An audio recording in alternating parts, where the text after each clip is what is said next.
¿Qué onda, gente? ¿Cómo están? En el arco anterior vimos el nuevo trabajo de Yagasaki en SCAD y un medio fracturado que cambió de cuerpo. Veremos un enfrentamiento genial entre los miembros de SCAD y unos amigos fracturados que quieren vengarse de aquellos que les hicieron bullying en el colegio, fracturando más la idea de justicia propia. No olviden comentar, dejar su like y en definitiva todo el apoyo para seguir con esta historia hasta el final. En este arco llamado Oruga Peluda y Oruga Sin Pelo lo vamos a saber y este es el resumen.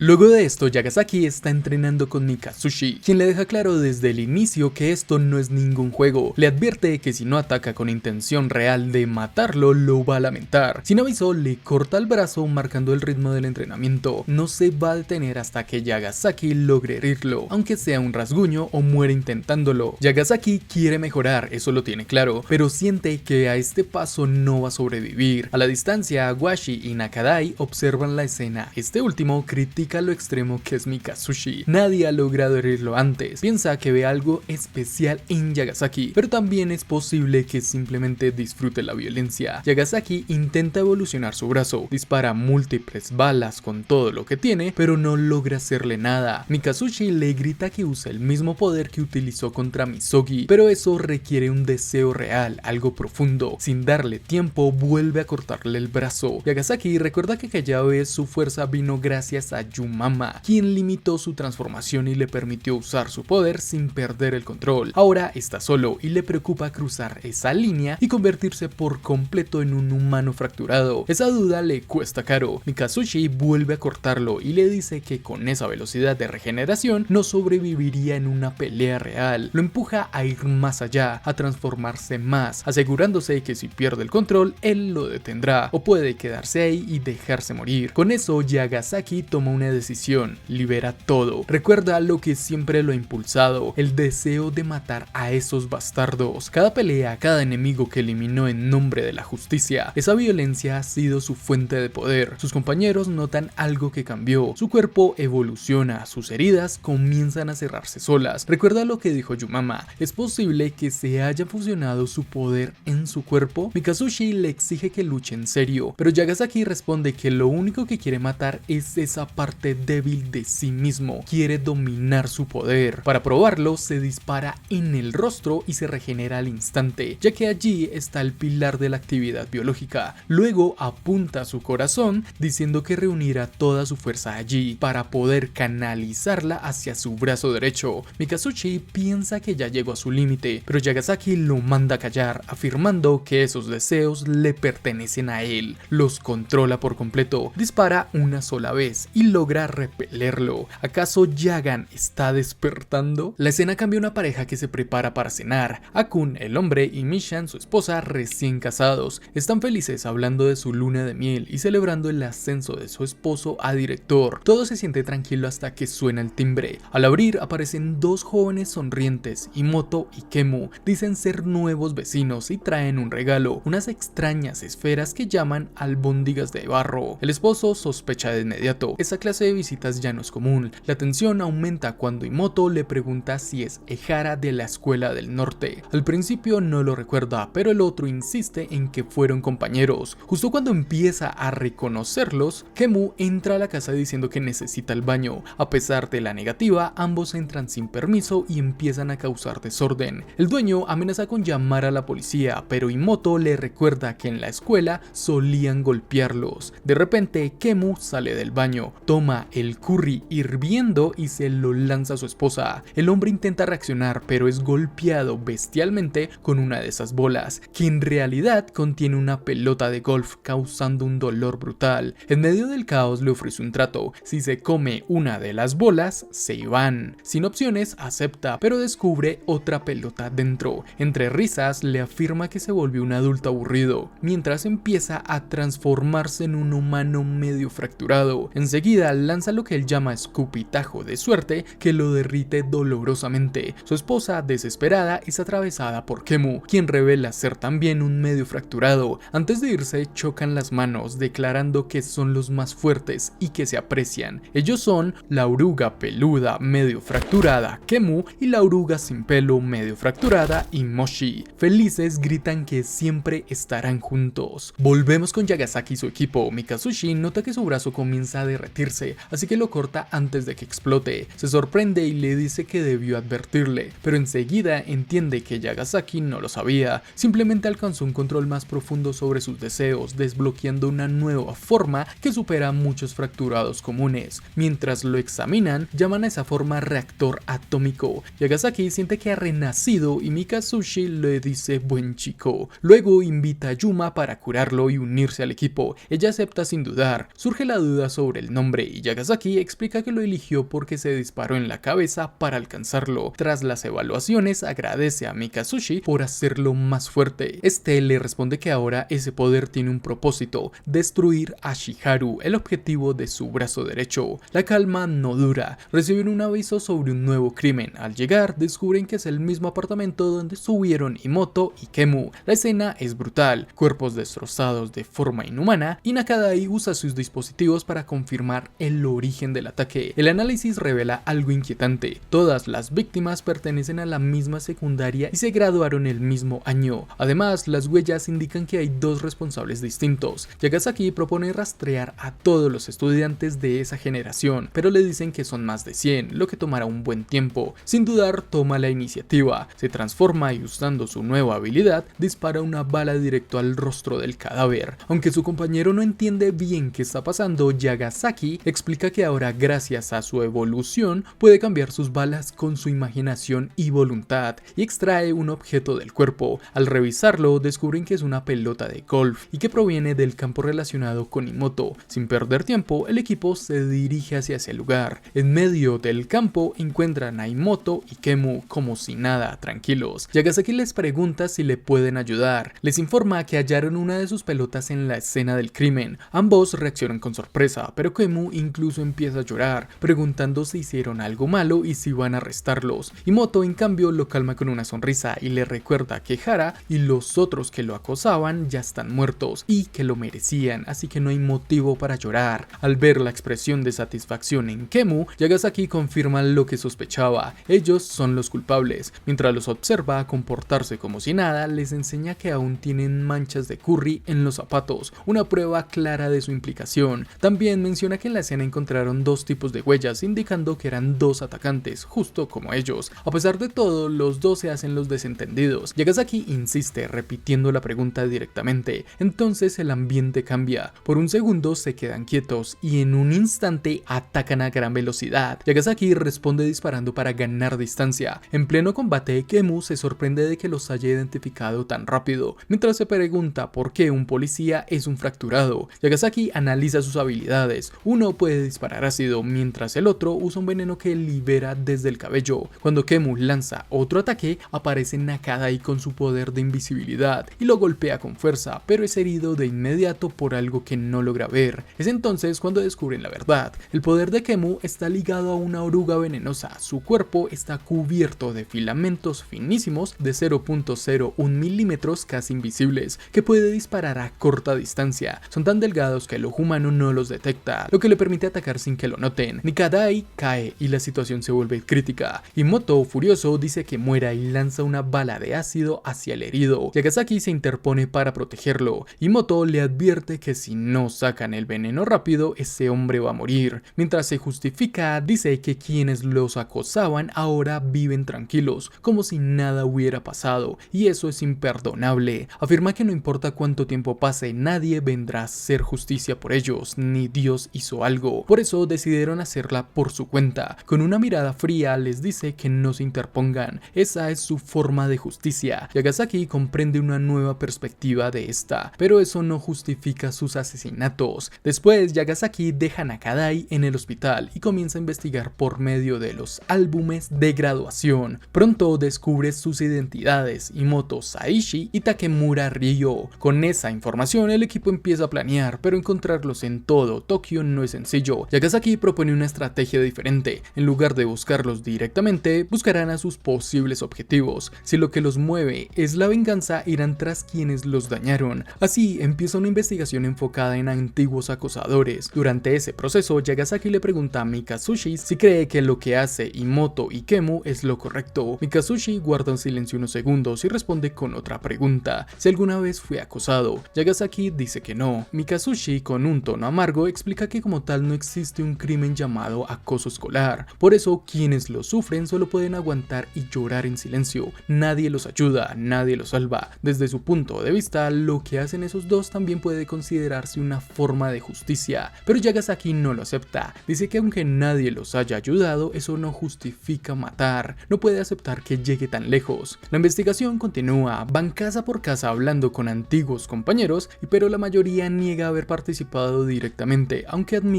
que otros sí lo hacían. Finalmente uno menciona un nombre, Bandou. La escena cambia. Bandou sale de su casa con una sonrisa, despidiéndose de su esposa e hija con normalidad antes de ir al trabajo. Parece alguien exitoso. Ahora ocupa un puesto alto en una empresa. Al llegar a su oficina, Yagasaki y Mikasushi lo interceptan. Le dicen que podría estar en peligro, que hay dos personas buscándolo. Al principio se pone tenso, pero se calma cuando le explican que están ahí para protegerlo. Yagasaki, sin rodeos, le pide que diga la verdad. ¿Qué les hizo a esos chicos? Bandou duda, intenta restarle importancia. Dice que eran bromas de secundaria, cosas que todos hacían. Cuando le piden detalles, responde que no recuerda bien, que han pasado 10 años. Mikasushi le muestra fotos de las víctimas y le explica que necesitan su sinceridad para protegerlo. Bandou se ríe, pero no es una risa sincera, es una mezcla de nervios y desprecio. Se pregunta si de verdad están preocupados por cosas de secundaria, como si fueran niños. Insiste en que los que están mal son ellos, que están matando gente, que eso no es justicia. Cada vez se altera más, dice que él ya no es un niño, que ahora es una buena persona, que trabajó duro, que tiene familia, que no es culpa suya si los otros siguen siendo una basura. Se justifica diciendo que merece vivir, que es un abogado y que tiene a la policía de su lado. La tensión en la sala se vuelve pesada, mientras le confirman que tendrá protección incluyendo su familia. Luego de la reunión, Yagasaki en voz baja comenta que es deprimente tener que proteger a alguien que minimiza su pasado y desprecia a quienes destruyó. Mikasushi, sin embargo, le aclara que si él entiende la justicia por asesinar, puede entenderla por el ego de los demás, aunque Yagasaki no lo entiende. La tensión sube levemente. Al parecer, se preocupa demasiado por la justicia correcta. Más tarde, él y Yagasaki regresan a la casa de Bandou, esta vez no para interrogar sino para protegerlo y vigilarlo de cerca. Durante la conversación le preguntan si recuerda a alguien involucrado en el acoso de aquellos años. Bandou menciona un nombre,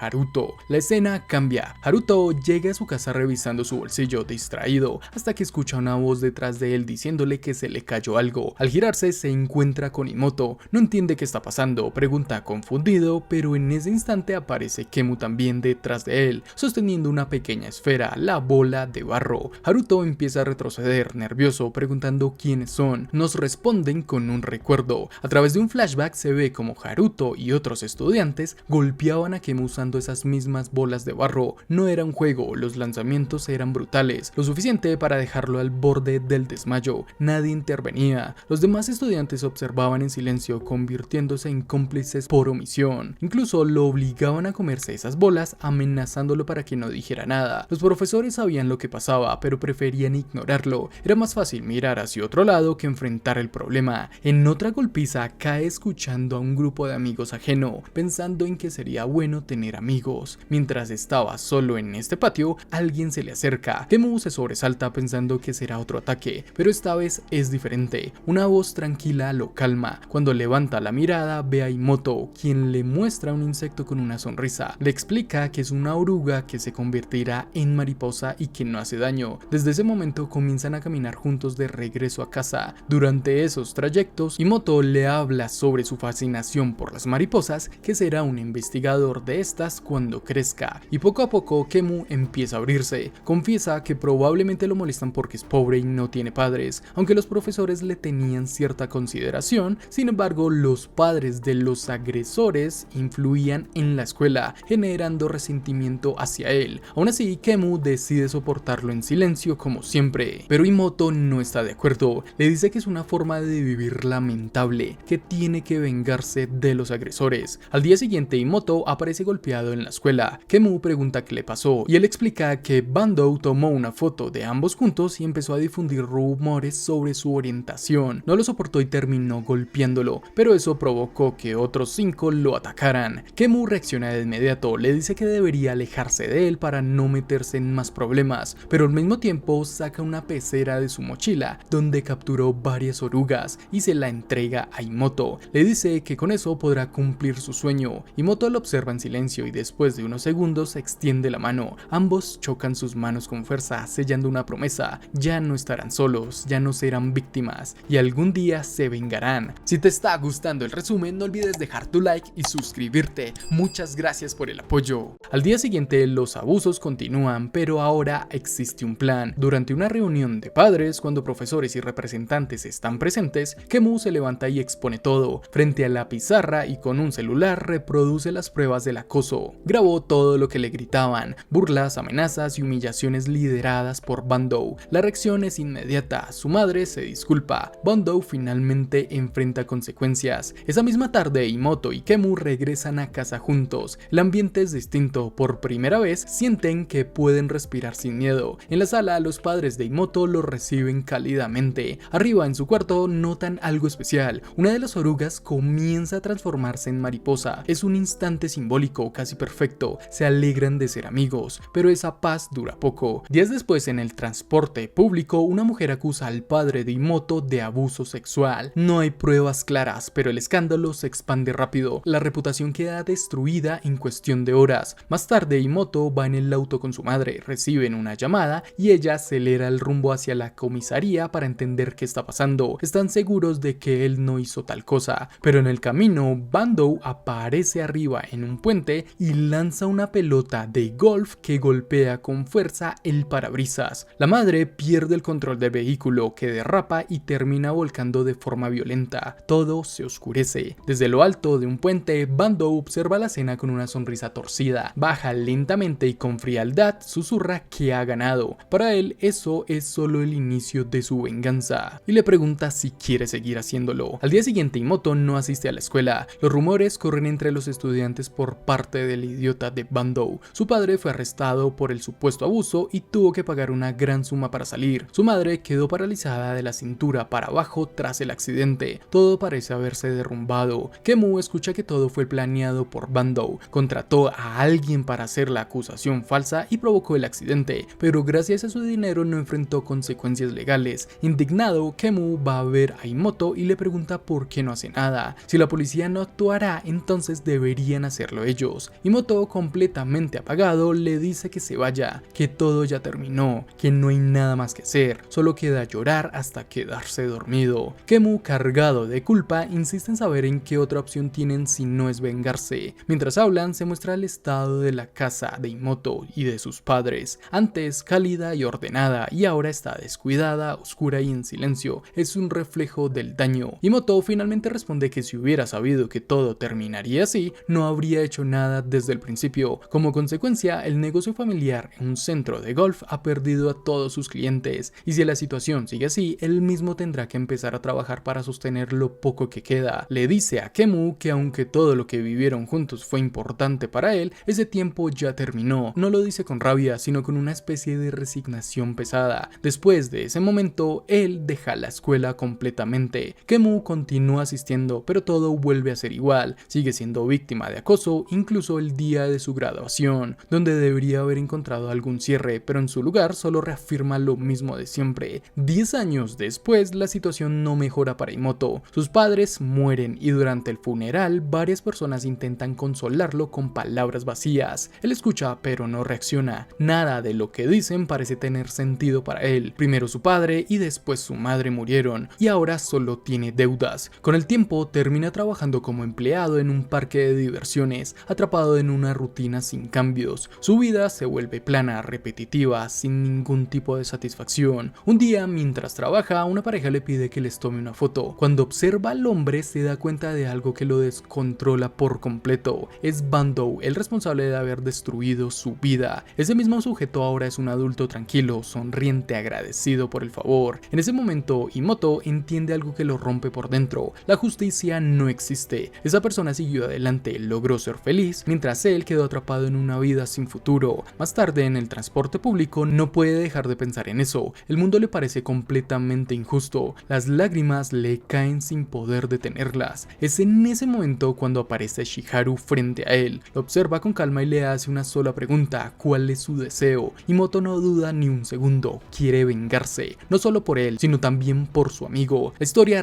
regresa al presente y Moto y Kemu ya han eliminado a varios de aquellos que los lastimaron en el pasado. Ahora solo queda un objetivo principal, Bandou. Pasan algunos días y este se encuentra dando una conferencia sobre leyes frente a unos empresarios y ejecutivos. En el lugar también está Yagasaki vigilando desde un costado para evitar cualquier incidente. Mikazushi también está infiltrado entre el público, aunque ninguno confía en Bandou, saben que deben protegerlo. Durante la sesión de preguntas, en medio del ambiente relajado, una voz rompe el silencio desde el techo. Desde arriba descienden Moto y Kemu. Sin dudarlo, lanza una bola corrosiva directamente hacia Bandou, pero Yagasaki reacciona rápido y logra llevarlo fuera del impacto. Ellos reclaman que estuvieron esperando horas y que solo querían que no interfiriera nadie. El público entra en pánico, gritos, gente corriendo hacia las salidas, caos total. Y Moto y Kemu se burlan de Bandou preguntándole si no siente nostalgia. Se describen a sí mismos como una oruga sin pelo y la otra con pelo. En ese momento aparece Mikazushi. Sin perder tiempo, corta la cabeza de Moto con su habilidad, pero lo que sucede después sorprende a todos. Del cuerpo decapitado emerge otra nueva, pero es una figura más estilizada. Tranquilo le agradece por haberlo liberado de su antigua forma. Ahora se presenta como una especie de mariposa completa. Al batir sus alas, libera un viento cargado de veneno que comienza a llenar toda la sala. Al mismo tiempo, Kemu cubre el área con hilos venenosos, creando una trampa. Yagasaki, Mikazushi y Bandou quedan atrapados dentro de esa niebla tóxica. La visibilidad se reduce casi a cero, respirar se vuelve difícil. Desde la oscuridad, las voces de Moto y Kemu resuenan. ¿Recuerdan cuando les preguntaron si todavía querían venganza? La respuesta sigue siendo la misma. Claro que sí. Yagasaki intenta disparar hacia donde cree que están por el sonido, pero no logra acertar tan fácil. Mikazushi se mantiene cerca, cubriéndolo mientras busca una oportunidad. Ellos se mueven dentro de la niebla sin ser detectados, y Moto dispara primero y vuelve a ocultarse, haciendo imposible ubicarlos. Entienden el poder de Mikazushi, pero explican que apenas respiren 5 miligramos, su vida llegará a su fin. Y Moto habla con frialdad. Dice que mientras personas como ellos lograron tener vidas felices, otros como él solo recibieron dolor. Gracias a Shiharu ahora tienen una segunda oportunidad, una oportunidad para convertirse en algo más y vengarse. Afirma que el verdadero problema no son ellos, sino el mundo que permite que personas como Bandou vivan tranquilas después de todo lo que hicieron. Para él, la única justicia real es la que uno ejecuta con sus propias manos. Kemu lo observa con una expresión casi alegre, como si finalmente estuviera viviendo el propósito que siempre quiso. Bandou empieza a colapsar por el gas, no puede respirar bien, cae al suelo desesperado. Yagasaki también siente que está llegando a su límite, sabe que necesita una solución rápida. Recuerda un momento anterior cuando disparó al brazo de Mikazushi, entiende que puede repetir algo similar, sin poder hablar claramente por el gas, y para hacerle entender que necesita la ayuda de Mikazushi le apunta a él. Este lo mira y comprende al instante, extiende su brazo herido hacia él aceptando el plan. Yagasaki dispara, Mikazushi luego se corta el brazo y Yagasaki comienza a concentrar múltiples disparos en esa zona. La masa crece y se acumula completamente hasta que finalmente explota. La detonación dispersa el gas venenoso y despeja el área. La presión lanza a Moto y Kemu por los aires. Sin perder tiempo, Yagasaki dispara de nuevo. Impacta primero a Moto. Esta vez las balas tienen propiedades corrosivas. Inmediatamente le dispara a Kemu antes de que pueda reaccionar. Y aunque Moto se arranca las alas para que no explote, termina explotando su espalda al mismo tiempo que Kemu. Luego Mikazushi rompe las ataduras en la salida, permitiendo que todos puedan escapar y respirar aire limpio. Él, aunque afectado por el dolor, reconoce que era la única forma de lograrlo. Bandou logra recuperarse parcialmente. Moto y Kemu, aunque no están muertos, están completamente debilitados y derrotados, pero Kemu está mortalmente herido. Aún en el suelo dice que aunque no lograron su objetivo, todo lo que hicieron juntos valió la pena y fue muy divertido. Moto observa a su amigo caer, morir y grita de desesperación, lleno de dolor. Mira a Yagasaki, quien le dice que todo terminó. No importa cuál sea su razón, no puede permitir que siga matando gente ni perdiendo su humanidad.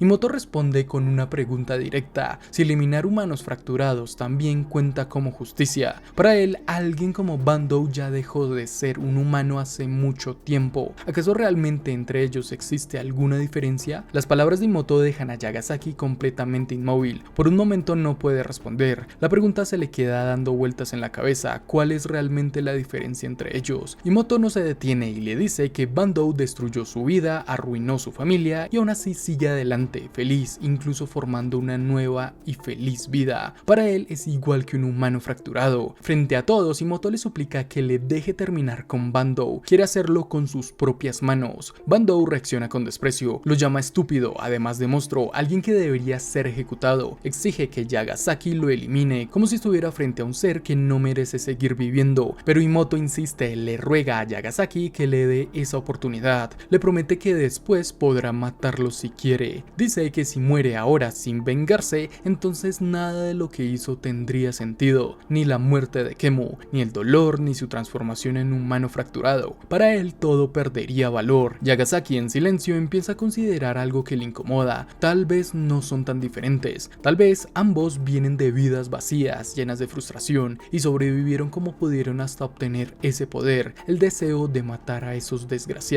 Bandou, desesperado, le grita a Yagasaki cuestionándolo. Le pregunta si realmente es policía, si de verdad está pensando en dejar que algo así ocurra. Yagasaki responde con calma, aunque claramente afectado. Dice que no puede juzgarlo, que no puede cambiar lo que pasó, pero tampoco va a permitir que mate a Bandou, y mucho menos quiere matarlo. No porque crea que él merece vivir sin consecuencias, sino porque cruzar esa línea no es la solución. Le pregunta directamente si en su vida no queda nada más aparte de la venganza. Imoto rompe en llanto. Le dice que Yagasaki es una buena persona, pero que para él ya es demasiado tarde. Sin dudarlo, se lanza contra Bandou una vez más, decidido a terminar lo que empezó, pero Yagasaki lo detiene en seco. Imoto al final ve a su amigo muerto y declara que siempre estarán juntos, para finalmente explotar y morir. Yagasaki se cuestiona si realmente había otra manera de entenderse, pero el idiota de Bandou inmediatamente empieza como loco a golpear lo que queda de los cadáveres de Imoto y Kemu, gritando que son basura y eso es lo que merecen, que él ha ganado. Al verlo, Yagasaki no soporta ese trato y está a punto de dispararle, pero antes de que suceda, Mikatsushi le rompe la cara de un golpe, llamándolo chico malo, y con la calma de siempre le dice que no tome la vida de las personas a la ligera. Después de su enfrentamiento, la historia avanza mostrando las consecuencias. Mikatsushi no logra regenerar su brazo perdido y termina usando su prótesis. Yagasaki se disculpa, sintiendo que todo fue su culpa por haber ideado ese plan. Sin embargo, su compañero le dice que no se preocupe, que era evidente y que dentro de todo fue la mejor decisión posible en ese momento. Por otro lado, recuperan los renacuajos que pertenecían a Imoto y Kemu. Bandou, por su parte, queda hospitalizado durante 4 meses, pero lo peor para él no es el daño físico. Una de las víctimas del evento resultó ser la dueña de un periódico, y la historia de todo lo que hizo Bandou sale a luz. Su reputación se destruye por completo. En el hospital pierde su licencia, su dinero y su familia lo abandona. Aún así, intenta convencerse de que sigue siendo superior, que podrá salir adelante como siempre. Pero su cuerpo comienza a fallar, empieza a toser sangre y se da cuenta de que el veneno que inhaló durante el enfrentamiento sí tuvo efecto. Por primera vez parece que enfrenta las consecuencias reales de sus actos. Por otro lado, Yagasaki sigue reflexionando. Esos dos amigos se convirtieron en monstruos, pero para sentirse más humanos, así que se pregunta si habrá hecho lo correcto. La historia retrocede en el tiempo, mostrando el momento en que Imoto vuelve a contactar a Kemu después de 10 años, luego de haberse encontrado con Shiharu, aunque no está seguro de que Kemu aparezca, pero aún así decide intentarlo. Cuando se encuentran, Kemu le pregunta cómo le ha ido. Durante su conversación, Imoto nota algo evidente. Su amigo siguió adelante. Ahora, aunque con un bajo salario, trabaja, logró avanzar. En cambio, él se quedó atrapado en el pasado. Al darse cuenta de eso, Imoto decide no involucrarlo en lo que planea hacer. Le dice que solo quería saber cómo estaba. Se despide con una sonrisa tranquila como si intentara cerrar ese capítulo. Pero como sabemos, no pasó. Justo cuando parece que todo termina ahí, Kemu le lanza una bola de barro. Le pregunta si quiere devolver todo lo que les hicieron. Le dice que también escuchó al hombre árbol, que sabe lo que está pasando, incluso preparó esas bolas especialmente para ese momento. Imoto queda sorprendido. Kemu le explica que ya lo sabía, le recuerda que aunque intentó vivir como un adulto normal, nunca olvidó lo que dijeron de pequeños, ese deseo de convertirse en una mariposa y de renacer. Pero también le deja claro algo importante: no puede hacerlo solo, no puede transformarse sin él. Para Kemu, ellos dos siempre han sido uno solo y deben seguir siéndolo desde el momento en que decidieron de dejar ser víctimas. Ambos se ríen. Imoto saca las ranas en sus manos y con una sonrisa compartida dice que por fin llegó el momento. Finalmente podrán logran convertirse en mariposas. Así termina este arco. Oruga peluda y oruga sin pelo necesitaba más acción y así fue. La metáfora de la crisálida con la vida de Kemu e Imoto es de pensar. Muchas veces dejamos que nuestras vidas pasen sin realmente defender nuestros ideales, incluso dejando que nos pasen por encima, pero nunca es tarde para salir de ese capullo. Te invito a que dejes algún comentario si tienes algo que aportar, también suscríbete y deja tu like para seguir con esta historia y saber qué sucede en el arco llamado Tierras Muertas o Ditherland. Muchas gracias por llegar aquí hasta el final. Recuerda que somos Geek Boys. Resumen, hasta la próxima.